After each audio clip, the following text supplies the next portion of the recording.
குலதெய்வ வழிபாடு ஏன் பண்ணணும், குலதெய்வ வழிபாடு பண்ணுறதுனால நமக்கு என்ன நன்மை நடக்குது இப்படின்னு பலரும் கேட்டிருந்தாங்க. அதற்காக தான் இந்த பதிவு. ஒரு சிலர் என்ன சொன்னாங்க, ஒரு சில மதம் ஒரு சில ஜாதியில் எங்களுக்கு குலதெய்வம் பெருசாக கிடையாதுங்க அப்படின்னாங்க. ஆனாலும் அவங்க ஏதோ ஒரு சாமியை கும்பிட்டுட்டு இருக்காங்க. அவங்க ஏன் அந்த சாமியை கும்பிட்றாங்கன்னு கேட்டால் எங்கள் வழி வழியாக நாங்கள் தாங்க கும்பிட்டுட்ருக்கோம், அப்போ அவங்களுக்கு அதுதான் குலதெய்வம். சிலர் எங்களுக்கு கடவுள்ன்ற உருவமே கிடையாது, இருந்தாலும் நாங்கள் கும்பிட்டுட்ருக்கோன்னா அவங்களுக்கு அருவமாக அவங்க கும்பிட்டுட்ருக்காங்க. சரி, ஓகே, மற்றதெல்லாம் விட்டுருங்க. நமக்கு குலதெய்வம் இருக்காங்களா இல்லையா? இருக்காங்க. ஆனால் எனக்கு தெரியலங்க, கண்டுபிடிக்க முடியல. அதையும் சொல்கிறேன். குலதெய்வ வழிபாடுங்கிறது சாதாரண விஷயம் கிடையாது. நம்ம முன்னோர்கள் கிரியேட் பண்ணி வச்ச சாதாரண விஷயம் கிடையாதுங்கிறது. இந்த சயின்டிஃபிக்காக என்ன தெரியுமா, குலதெய்வம் கோயில் போகிறது என்னென்ன நன்மைகள் நடக்கும் அப்படின்னு பார்த்தா, நம்ம முன்னோர்கள் அதுக்கும் முன்னோர்கள் அந்த குலதெய்வத்துக்கிட்ட ப்ரே பண்ணியிருப்பாங்க பாருங்கள், அந்த எனர்ஜி லெவல் இன்னமும் இருக்கும். அது எப்படிங்க இருக்குன்னு கேட்குறாங்க.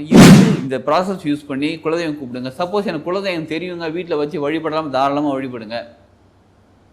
சரிங்களா? நீங்கள் எந்த அளவுக்கு குலதெய்வத்தை வழிபடுறீங்களோ, எந்த அளவுக்கு குலதெய்வத்துக்கு விளக்கேற்றுறீங்களோ, எந்த அளவுக்கு நீங்கள் குலதெய்வத்தை மனசார நம்பிக்கையோடு கூப்பிட்றீங்களோ, அந்த அளவுக்கு உங்கள் வாழ்க்கை சீக்கிரம் முன்னேறும். அப்போ வாழ்க்கையில் முன்னேறினவங்களாம் இதை பயன்படுத்தியிருக்காங்களே. வாழ்க வளமுடன். ஹீலிங் ஹேண்ட்ஸ் எஜுகேஷன் ஹீலிங் செட்டை தங்கள் அன்புடன் வரவேற்கிறது. குலதெய்வ வழிபாடு ஏன் பண்ணணும், குலதெய்வ வழிபாடு பண்ணுறதுனால நமக்கு என்ன நன்மை நடக்குது இப்படின்னு பலரும் கேட்டிருந்தாங்க. அதற்காக தான் இந்த பதிவு. ஒரு சிலர் என்ன சொன்னாங்க, ஒரு சில மதம் ஒரு சில ஜாதியில் எங்களுக்கு குலதெய்வம் பெருசாக கிடையாதுங்க அப்படின்னாங்க. ஆனாலும் அவங்க ஏதோ ஒரு சாமியை கும்பிட்டுட்டு இருக்காங்க. அவங்க ஏன் அந்த சாமியை கும்பிட்றாங்கன்னு கேட்டால் எங்கள் வழி வழியாக நாங்கள் தாங்க கும்பிட்டுட்ருக்கோம், அப்போ அவங்களுக்கு அதுதான் குலதெய்வம். சிலர் எங்களுக்கு கடவுள்ன்ற உருவமே கிடையாது, இருந்தாலும் நாங்கள் கும்பிட்டுட்ருக்கோன்னா அவங்களுக்கு அருவமாக அவங்க கும்பிட்டுட்ருக்காங்க. சரி, ஓகே, மற்றதெல்லாம் விட்டுருங்க. நமக்கு குலதெய்வம் இருக்காங்களா இல்லையா? இருக்காங்க. ஆனால் எனக்கு தெரியலங்க, கண்டுபிடிக்க முடியல. அதையும் சொல்கிறேன், எப்படி கண்டுபிடிக்குன்னு சொல்கிறேன். சரிங்களா? குலதெய்வ வழிபாடுங்கிறது சாதாரண விஷயம் கிடையாது. நம்ம முன்னோர்கள் கிரியேட் பண்ணி வச்ச சாதாரண விஷயம் கிடையாதுங்கிறது. இந்த சயின்டிஃபிக்காக என்ன தெரியுமா சொல்கிறாங்க, XY குரோமோசோம் ஆண்கள், XX குரோமோசோம் பெண்கள். சரிங்களா? அந்த Y குரோமோசோம் தான் DNA அடுத்தடுத்த லெவலுக்கு கொண்டு போயிட்டே இருக்கக்கூடியது, அடுத்தடுத்த ஜெனரேஷன் கொண்டு போயிட்டே இருக்கக்கூடியது. இப்போ அந்த வழி ஆண்கள் வழியாக குலதெய்வம் கும்பிட்றாங்க பார்த்தீங்களா, இதுதான் காரணம். அது XX அங்கங்கே கட் ஆகிடும். ஆனாலும் அவங்க ஹஸ்பண்ட் கூட இருக்கும்போது அவங்க ஹஸ்பண்டாக தான் குலதெய்வத்தை இவங்களும் குலதெய்வமாக கும்பிட்றாங்க. சரிங்களா? அது மட்டும் இல்லை, பெண்கள் நல்லா கேட்டுக்கோங்க, உங்கள் அம்மா வீட்டு சைடு குலதெய்வத்தை நீங்கள் கும்பிடணும். கல்யாணம் ஆன பிறகும், கல்யாணத்துக்கு அப்புறம் ஆண்களுடைய அது ஹஸ்பண்டுடைய குலதெய்வத்தையும் கும்பிடணும். சரிங்களா?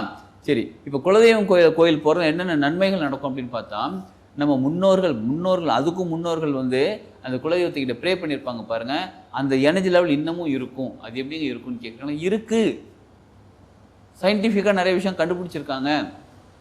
இப்போ அந்த சாஃப்ட்வேர் இருக்குது பாருங்கள், ஒரு சாஃப்ட்வேர்னு வச்சுக்கோங்க. அந்த சாஃப்ட்வேர் கூட இப்போ ரீசெண்டாக இருக்கக்கூடிய இந்த சாஃப்ட்வேர் போய் கனெக்ட் ஆகும்போது அங்கேருந்த பல அப்டேட்ஸ் இங்கே கிடைக்குது.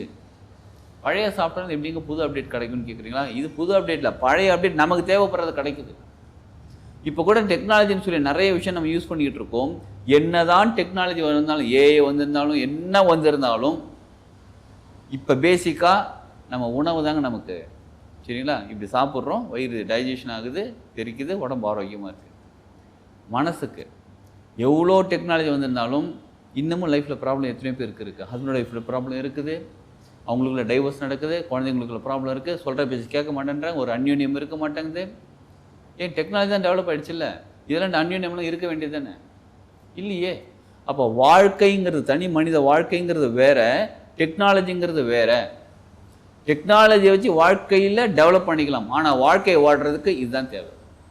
புரியுதுங்களா? ஆக குலதெய்வத்துக்கிட்ட போய் நீங்கள் ப்ரே பண்ணணும். அட்லீஸ்ட் வருஷத்துக்கு ஒரு தடவை போகணும் குலதெய்வ கோயிலுக்கு.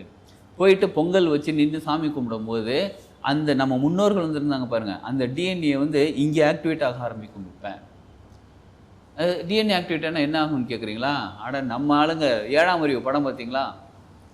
அந்த படத்தில் அந்த டிஎன்ஏ இருக்குன்னு கண்டுபிடிச்சி சயின்டிஃபிக்காக அதை ஆக்டிவேட் பண்ணுவாங்க, அவர் வேறு நிலைக்கு மாறுவார். நமக்குள்ளே இருக்கக்கூடிய டிஎன்ஏ ஆக்டிவேட் ஆகும்போது நம்ம முன்னோர்கள் சித்தர்களாக கூட இருக்கலாம். சரிங்களா? அவங்க கிட்டேருந்து வரக்கூடிய நல்ல விஷயங்கள் நமக்குள்ளே சேர்ந்து ஆக்டிவேட் ஆகும்போது நமது வாழ்க்கை பலப்படும். அதையும் வருஷத்துக்கு ஒரு தடவை போடணும்னு கேட்குறீங்களா? சாஃப்ட்வேர் அப்டேட் பண்ணுற மாதிரி அப்பப்போ போயிட்டு அப்டேட் பண்ணிக்கிட்டே வரணும். அப்டேட் பண்ண நமது வாழ்க்கை தான் முன்னேறும். இன்னொரு விஷயம் தெரிஞ்சுக்கோங்க, ஒரு தனி மனித வாழ்க்கை முன்னேற வேண்டும் என்றால் உங்கள் குலதெய்வம் உங்களுக்கு துணை இருந்தால் மட்டும்தான் உங்களால் வாழ்க்கையில் வெற்றி பெற முடியும், உங்களால் வாழ்க்கையில் சாதிக்க முடியும். பல கட்டு இருக்குது. நிறைய விஷயங்கள் கட்டு பற்றி நம்ம இன்னொரு வீடியோ போடலாம், அப்புறமா தெரிஞ்சுக்கலாம் நிறைய விஷயங்கள். சரிங்களா? அது குலதெய்வத்தை கட்டு போடுறது, நம்ம வாழ்க்கையில் முன்னேறாமல் இருக்கிறது கட்டு போடுறது, வாய் கட்டு போடுறது, குடும்ப கட்டு போடுறது, பிஸ்னஸ் கட்டு போடுறது, வேலை, இந்த மாதிரி எக்கச்சக்கமான கட்டு போடுவாங்க. சரிங்களா? அந்த மாதிரி ஏதோ எந்த கட்டாக இருந்தாலும் சரி, நம்ம குலதெய்வ கோயிலில் போய் ப்ரே பண்ணணும். குலதெய்வத்துக்கே கட்டு போட்டால் அப்புறம் எங்கே ப்ரே பண்ணுறதுன்னு கேட்குறீங்களா? நிறைய பேருக்கு குலதெய்வத்துக்கு கோயிலுக்கு போக முடியாத காரணமே கட்டு போட்டிருக்காங்க. அதை உடச்சிட்டு நீங்கள் முயற்சி செஞ்சு போன பிறகு அந்த குலதெய்வம் கோயில் போன பிறகு அதுக்கப்புறம் அந்த கட்டு கிளியர் ஆகிடுச்சுன்னு வச்சுக்கோங்களேன். அதுக்கப்புறம் உங்கள் வாழ்க்கை எப்படி டெவலப் ஆகுதுன்னு பாருங்கள். நிறைய மாற்றம் டக்குன்னு செஞ்சவங்க உங்கள் வாழ்க்கையில். சரிங்களா? உங்கள் குலதெய்வம் யாருன்னு தெரியல, இது ரொம்ப முக்கியமானது. யாருன்னே தெரியல, என்னங்க பண்ணுறதுன்னு கேட்குறீங்களா? அமாவாசை அன்னைக்கு வெள்ளிக்கிழமையாக வந்துச்சுன்னு ரொம்ப சிறப்பு. சப்போஸ் அப்படி இல்லை, அமாவாசை இன்னொரு நாள் வருதுங்க, வெள்ளிக்கிழமை ஒரு நாள் வருதுங்க, பரவாயில்ல. ஆனால் வெள்ளிக்கிழமை அன்னைக்கு, சரிங்களா, வளர்பிறை வெள்ளிக்கிழமை இருந்தால் ரொம்ப சிறப்பு. அதுவும் அமாவாசை பக்கமாக வரக்கூடிய வெள்ளிக்கிழமை இருந்தால் ரொம்ப ரொம்ப சிறப்பு. அதாவது வெள்ளிக்கிழமை அன்னைக்கு அமாவாசை ரொம்ப சிறப்பு. வெள்ளிக்கிழமை பக்கமாக இருக்கக்கூடிய ஒரு அமாவாசை தேர்ந்தெடுத்து கொள்ளுங்கள். இப்போ வெள்ளிக்கிழமை சொல்லி வச்சுங்களா, என்ன பண்ணுங்கள், செவ்வாய்க்கிழமையே ஒரு முழு செங்கல் எடுத்துக்கோங்க. முழு செங்கல் எடுத்து நல்லா க்ளீன் பண்ணி வாஷ் பண்ணி வச்சுருங்க. இன்றைக்கி புதன்கிழமை அன்றைக்கி நல்லா க்ளீன் பண்ணி வாஷ் பண்ணி நல்லா வெயிலில் காய வச்சுருங்க. வியாழக்கிழமை அன்றைக்கி என்ன பண்ணுங்கள், காலையில் எழுந்திரிச்சு மஞ்சள் நல்லா தண்ணியில் போட்டு மஞ்சள் கலக்கிட்டு அந்த செங்கலுக்கு ஒரு 5 நிமிஷம் 10 நிமிஷம் ஊற வச்சுட்டு அதை எடுத்து வெயிலில் வச்சு நல்லா காய வச்சுருங்க. வெள்ளிக்கிழமை காலையில் பிரம்ம முகூர்த்தத்தில் நீங்கள் எழுந்திரிச்சு குளிச்சுட்டு மஞ்சள் இருக்குது பாருங்கள், மஞ்சள் எடுத்து அந்த செங்கல் ஃபுல்லாக தடவிட்டு மஞ்சள் கரெக்டாக வச்சுட்டு குங்குமம் வச்சுட்டு அந்த ஒரு எவர் சில்வர் தட்டு அந்த மாதிரி காப்பர் தட்டில் வந்து அந்த செங்கல் வச்சுருங்க. ஸ்ட்ரெயிட்டாக நிற்கிற மாதிரி நிறுத்தி வச்சுருங்க. பூ வைங்க, தனியாக ஒரு விளக்கு அகல் விளக்கு ஏற்றி வைங்க, தனியாக ஊதுபத்தி வைங்க, நெய்வேத்தியம் வைங்க. வச்சுட்டு மனசார கண்ணை மூடி உட்காந்து, என்னோடய குலதெய்வம் எனக்கு யாருன்னு தெரியல, ஆனால் எனக்கு குலதெய்வம் இருக்கீங்க, தயவு செஞ்சு நான் இதுவரை உங்களை கண்டுக்கலன்னு மன்னிச்சிருங்க, தயவு செஞ்சு வீட்டுக்கு வாங்க, குலதெய்வமே வீட்டுக்கு வாங்கன்னு சொல்லி மனசார மனமுருகி ப்ரே பண்ணுங்க. வந்துடுவாங்களான்னு கேட்குறீங்களா? நீங்களே உணர்ந்து பார்த்து சொல்லுங்கள். நீங்கள் வீட்டில் வந்து ஒரு ஊதுபத்தி ஏற்றி வச்சுருப்பீங்க, மல்லிகைப்பூ வச்சுருப்பீங்க, ரோஜா பூ வாசனை அடிக்கும், இல்லைன்னா சந்தனம் வாசனை அடிக்கும், ஒரு டிஃப்ரெண்ட் ஸ்மெல் இருக்கும். அதாவது வீட்டில் இல்லாத ஸ்மெல் ஏதோ ஒன்று டிஃப்ரெண்ட்டாக இருக்கும். சரி, நீங்கள் உட்காந்து கண்ணை மூடி உட்காந்துட்டு இப்படியே உங்கள் குழந்தைங்க வந்துடுங்க, ரொம்ப சந்தோஷம், மன்னிச்சிருங்கன்னு சொல்லி நீங்கள் பாட்டுக்கு சொல்லிக்கிட்டே இருக்கீங்க, நினச்சிக்கிட்டே இருக்கீங்க. யாரோ உங்களை டச் பண்ணுற மாதிரி இருக்கும். கண்ணை திறந்து பட்டால் பக்கத்தில் யாரும் இருக்க மாட்டாங்க. அந்த மாதிரி யாரும் டச் பண்ணாமல் இருந்தால் யாரும் கண்ணை திறக்காதீங்க, உங்கள் குலதெய்வம் வந்திருக்காங்கன்னு அர்த்தம். டேஸ்ட்டு மாறுது. நீங்கள் நல்ல ஒரு சாதாரணமாக அப்படி பல்லாம் ப்ரஷ்லாம் போட்டு குளிச்சுட்டு அப்படியே உட்காந்துருக்கோம், வெறும் வயிற்றுல போய் உட்காந்துருக்கோம், திடீர்னு ஸ்வீட் டேஸ்ட் வரும், ஏதோ டேஸ்ட் மாறுது. வாசனை, நம்ம சத்தம், யாரும் நடந்து போகிற மாதிரி சத்தம். நம்ம டீமில் ஒருத்தர் சொன்னார், சார் நீங்கள் சொன்ன மாதிரி உட்காந்து செஞ்சேன், காலையில் எழுந்திரிச்சு அப்படியே உட்காந்து குலதெய்வம்லாம் செஞ்சேன், கொலுசு சத்தம் கேட்டுச்சு. எங்கள் வீட்டில் யாருமே கொலுசு போட மாட்டாங்க, ஏன்னா கொலுசு போடுறவங்களும் உட்காந்துருக்காங்க, அந்த அம்மா உட்காந்துருக்காங்க. மற்றது 2 ஆம்பளை பசங்க, ஒரு ஹஸ்பண்டு, அவங்க தூங்கிட்டு இருக்காங்க, அந்த வேறு ரூமில் தூங்கிட்டு இருக்காங்க. கொலுசு சத்தம் கேட்டுச்சு. நீங்கள் சொன்னீங்க, ஆனால் கண்ணு திறந்து பார்க்கக்கூடாதுன்னு சொன்னீங்க, நானும் கண்ணு திறந்து பார்க்கல, பக்கத்தில் வந்த மாதிரி இருந்துச்சு, கொலுசு சத்தம் பக்கத்தில் வந்த மாதிரி இருந்துச்சு. அப்போ அவங்க தான் என் குலதெய்வமானு கேட்டால், குலதெய்வம் வீட்டுக்கு வந்திருக்காங்க. இவ்வளோ சுலபமாக இருக்குது குலதெய்வம் வீட்டுக்கு வரதுன்றீங்களா? மனமுருகி மனசார கூப்பிட்டா நிச்சயமாக வீட்டுக்கு வந்துடுவாங்க. புரியுதுங்களா? நம்ம தான் மனமுருகி கூப்பிட மாட்டேன்றோம். அப்படியே மனமுருகி கூப்பிட்டாலும் அது எப்படி வருவாங்க?